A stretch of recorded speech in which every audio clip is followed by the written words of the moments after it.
Assalamualaikum warahmatullahi wabarakatuh.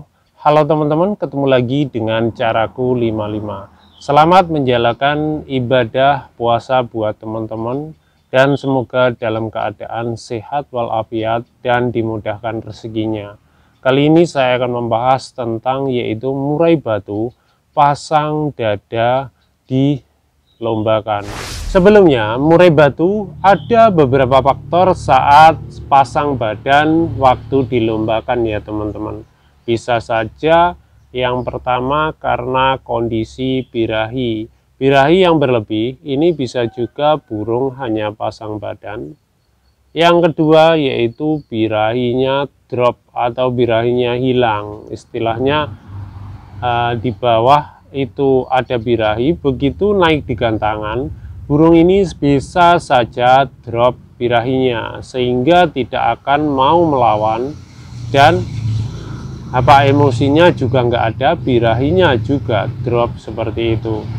Yang tiga, settingan terlalu tinggi. Saat kita memberi settingan untuk baik harian atau mau dilombakan, itu terlalu tinggi juga bisa membuat burung ini seperti ini, bisa kadang mecot-mecot ekornya, bahkan hanya pasang badan ataupun hanya loncat-loncat saja teman-teman. Yang keempat yaitu demam panggung. Biasanya saat awal burung masih istilahnya baru dicoba lomba, kadang biasanya seperti ini juga, dia masih takut-takutan di keramaian dan sebagainya. Akhirnya juga seperti ini awal-awalnya. Jadi burung ini bisa pasang badan saja dan bahkan hanya diam saja. Yang kelima yaitu mentalnya belum kuat. Jadi mental yang belum kuat ini juga bisa terjadi pada burung yang masih muda, juga burung yang sudah tua. Jadi inilah perlunya melatih burung itu untuk melatih mental. Misalkan burung kita hanya pelihara aja sekitar usia 2 tahun atau 2,5 tahun atau 3 tahun kita lombakan, yang ada burung ya tetap melatih lagi mentalnya. Ya seperti ini juga hal wajar. Jadi baik muda maupun burung yang sudah tua ini bisa saja terjadi mentalnya belum kuat, bukan drop mental, bukan ya. Contohnya istilahnya mentalnya itu harus perlu diasah lagi dan perlu adanya dilombakan untuk melatih mentalnya. Yang keenam yaitu masalah lomba yang belum terlalu sering. Biasanya awalnya memang kita saat burung bakalan ya, memang kalau ke burung jadi beda lagi. Kalau burung bakalan memang pelatihnya ya harus bertahap, tidak 1, 2, 3 atau 5 gantangan, bahkan 5 gantangan langsung burung ini menemukan settingan.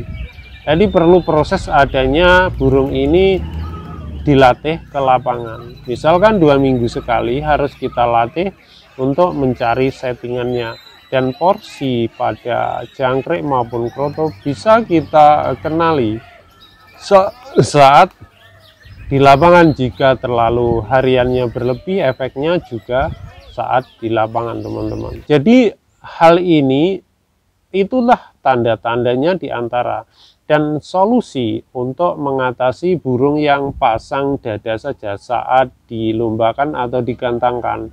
Ini yang pertama yaitu yang harus kita lakukan awalnya, yaitu menganalisa pemberian EF extra podding maupun pemberian EF lainnya seperti kroto ataupun ulat kandang. Kalau pakai ulat kandang, kalau pakai kroto ya krotonya atau jangkriknya. Kadang kita tahu pemberian kroto yang berlebih ya bisa saja dampaknya seperti ini.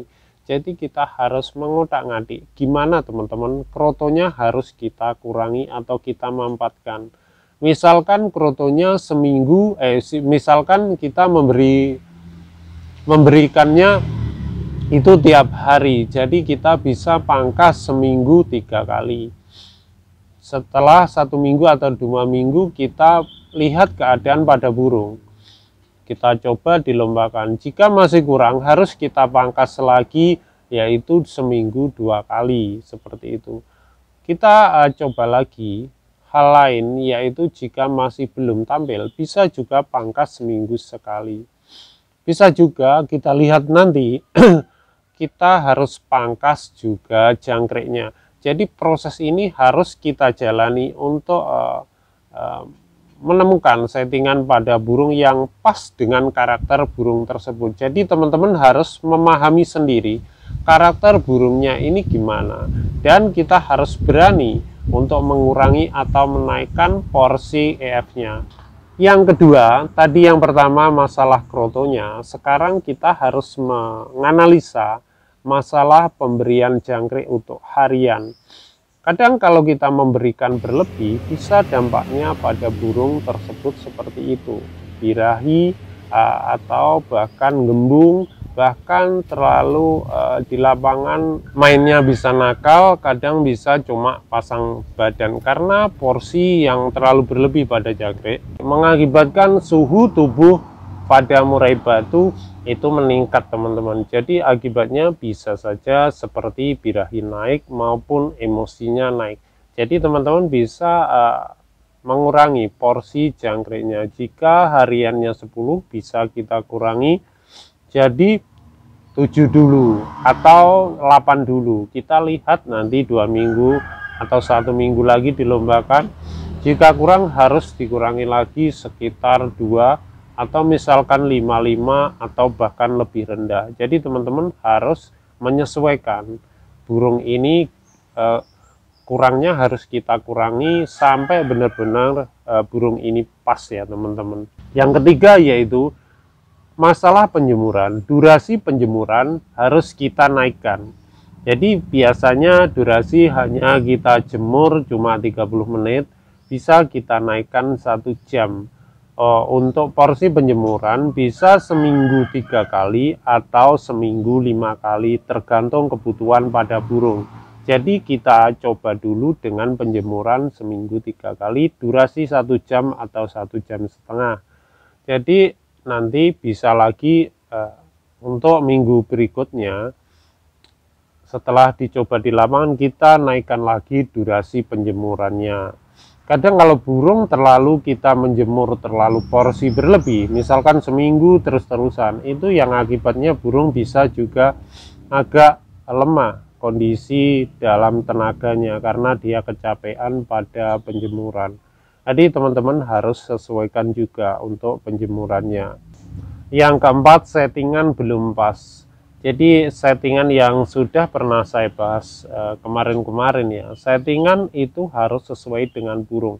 Tidak harus menggunakan settingan A, B, C, tapi teman-teman harus mengerti karakter burungnya. Dengan settingan burung ini kita coba gimana.